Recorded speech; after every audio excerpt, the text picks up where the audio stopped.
got to have the clap. Professional operation here. Just so you know, we're like one take wonders on everything. Like if it doesn't happen first time, it's not going to happen. Oh yeah. We're a year in and getting bloody barely any better at what we're doing, so we know how it goes. Fly by the seat of your pants and get what you get. All right, you can start it then. I can start. Yeah. All right.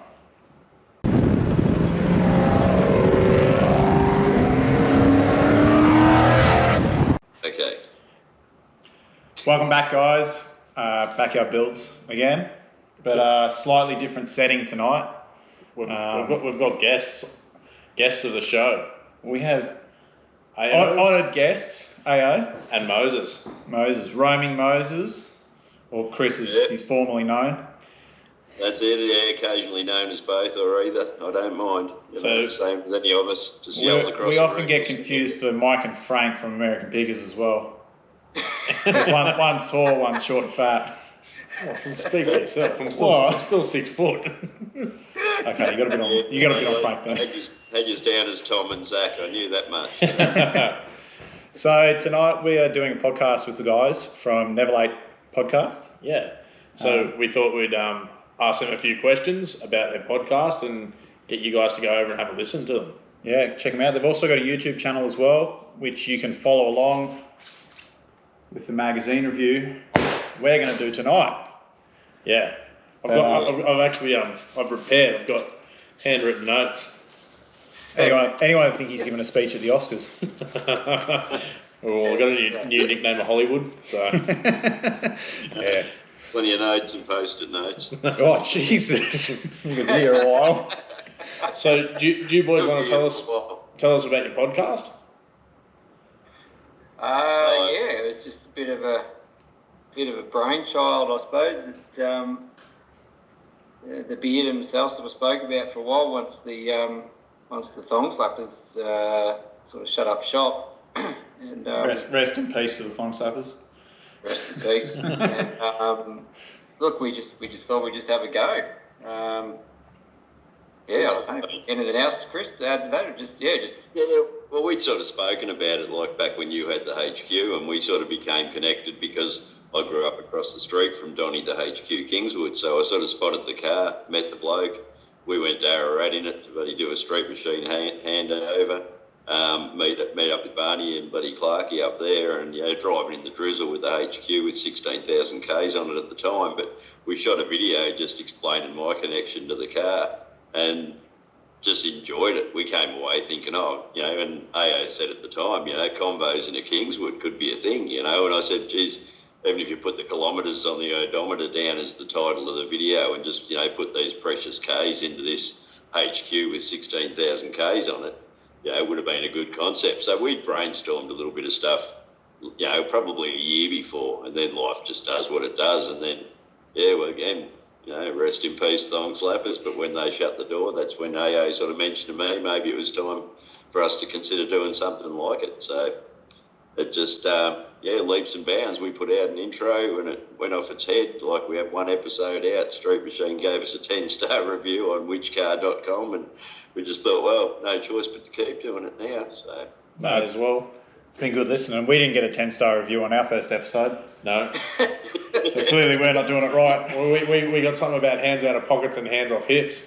I think in the podcast round, everyone was waiting on the podcast side for it to happen, regardless of YouTube and everything else. And I think that was just anyone that stepped into that space was probably going to get the same praise in that moment because, we've been well groomed by listening to Simo and Redmond and the breakdowns and all the stuff. Groomed being the crucial word there by Redmond. Yeah. We He's a pest. We sort of got in touch with Simo, and we didn't want to step on anybody's toes, and I sort of reached out to him and via the Instagram, and anyway ended up with his phone number. So I had a few good chats with him on the phone, and he's absolute legend bloke. So really easy to talk to him. I just said, look, this is what we're thinking of doing. We don't want to. We're not trying to copy what you guys were doing. We just loved what you did. you know, we're just going to try and put our own spin on it in some way, shape, or form, and look, we'll just see what happens. And look, he was from the get-go, you know, really supportive. We had him on for an episode, and yeah, here we are. It's just you know, we're not setting any. We're certainly not Joe Rogan. You know, we're not setting millions of downloads, but I think you're not there yet, but you'll catch up. Yeah, we're definitely not like Mighty Car Mods. True. And that's it too. Like, we're about to sit down and do, you know, episode 24, you know, on magazine reviews, and then you sort of add on to that the Roaming Moses stuff, which was just, I don't know, a little bit of a pet of mine, but I just love getting those small stories out there, finding those graceful people and promoting what they're doing. And it's been a really good opportunity for me to just ask 8 questions of a dear friend, you know, recorded into the phone at the time. Once I got 2 or 3, bumping off the Scotty. And as I say all along, you know, arrogance doesn't need a platform. It'll find its own. The big stories will tell themselves, you know. Arseholes need not apply. We'll just, you know, interview lovely people and just keep them old school manners flowing through the old school culture. And it's been a good thing. It's been a nice thing, you know, because again, we can pick who we talk to and who we don't talk to. But I want to talk to that kid that's put his first set of wheels on the car, and I want to see what's driving that kid, you know, the one that he thought no one was going to come up to. So, yeah, and we've had a real point of difference, I suppose, across even the magazine review, just growing up, you know, in different bloody generations, and it's been, you know, a really good point of difference, and branch off and chat a bit of music stuff too, because we both like a tune. I always put the guitar up to buddy sit in front of a microphone and talk podcast stuff, so, you know. I think I've got a bit of a surprise for you when it comes to music. I think 3 of you will be on the same page. Yeah, absolutely. Absolutely. I laugh when we put out the Paul Kelly Making Gravy for Christmas, because, you know, Adrian Kicks clearly can sing and sing well, and this idiot just chooses to sing every time we bloody go to record an episode. So, you know, it's nearly a bit of a tease. It's where that real gravelly bloody Cookie Monster vocalist, you know, will sing really nice for a phrase just to tease you and then go back roaring, you know. But it feels good. I embarrass myself in the lead-in. I don't have to worry about what happens after that. You know, it's already hit the low point. Yeah, break the ice and it's all up from there. That's much what we did with our first episode. We got it out there and got it on the YouTube. And that was it. I don't know how you guys went with your channel, but you just find I guess you go along with your format, and then you think, oh, hang on, this would be pretty cool. Let's try that, and then that sticks. Like the music chat, we just stuck that in, and that's probably been getting more inboxes from people and getting people talking more than the car stuff. So that's sort of stuck around. The YouTube stuff, you know, we're not as polished and whatnot as you blokes, but I'm still getting bloody editing. Who polished it? Yeah, because it's not us. Got notes on this stuff, you know, but I just want to say I got distracted from my Street Machine homework watching the latest drop on the roll into Sydney Hot Rod Show. Really good. Enjoyed the video. Enjoyed the walkthrough. You know, like we all watch the same sort of content, and I suppose it's just polished captures of the cars, you know, scrolling through or whatever, but just, to be going for a walkthrough with the camera, to be pushing the 36 back out, clearly. Yeah, it was something different we thought would make a good video, because we've never been to a show like that to actually set up.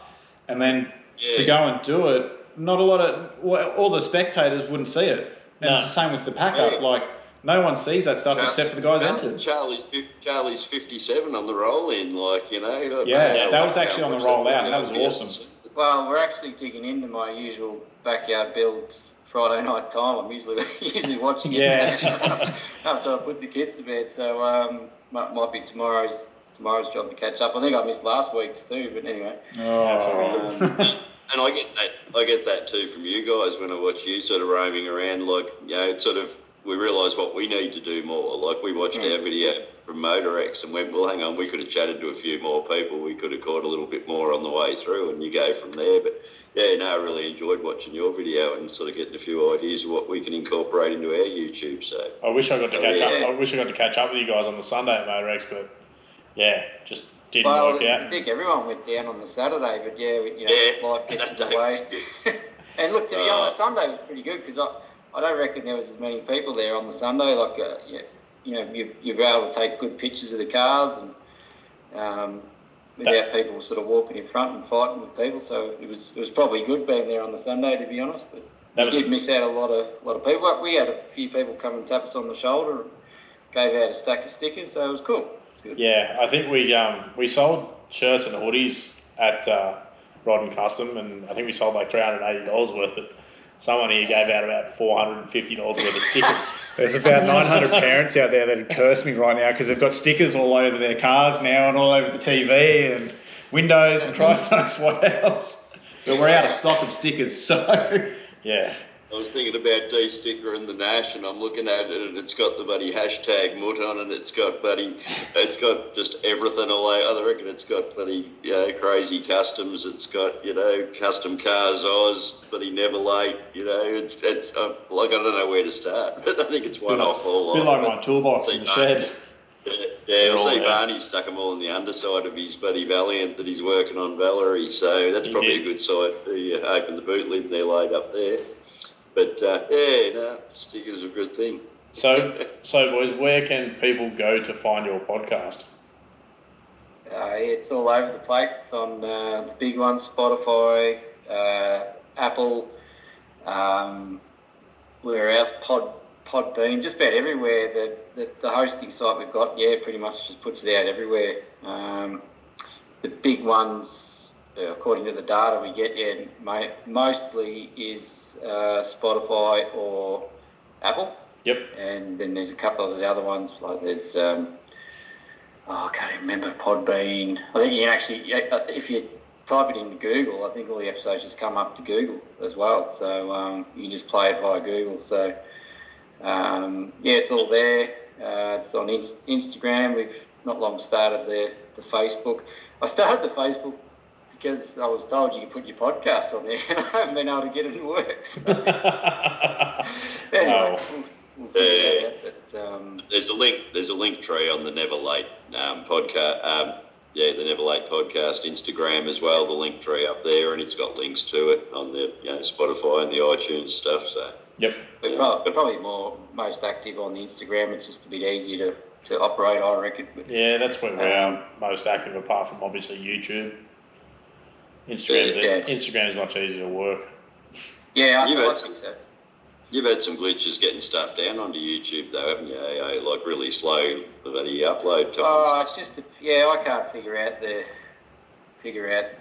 like some videos end up being huge and others are quite reasonable. Like some will upload like overnight to YouTube and others go up real quick. So that's probably just something in the format or the way I'm doing it. But anyway, we're getting there.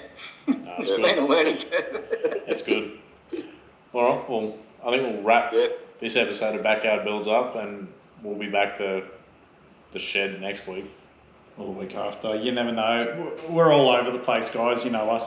But make sure you check out the Never Late guys on YouTube, on Spotify, on Apple, iTunes, whatever they call it these days. Facebook as well. You know how to get hold of us. And Instagram mostly. Comment Never Late below, and we'll pick two and we'll send out a sticker back there. That's right. Awesome. So, love it. Awesome. All right, thanks guys. Let's get into. We'll disappear and we'll reappear on the podcast. On the podcast. No worries. Thanks for watching, guys. See you next week. No worries.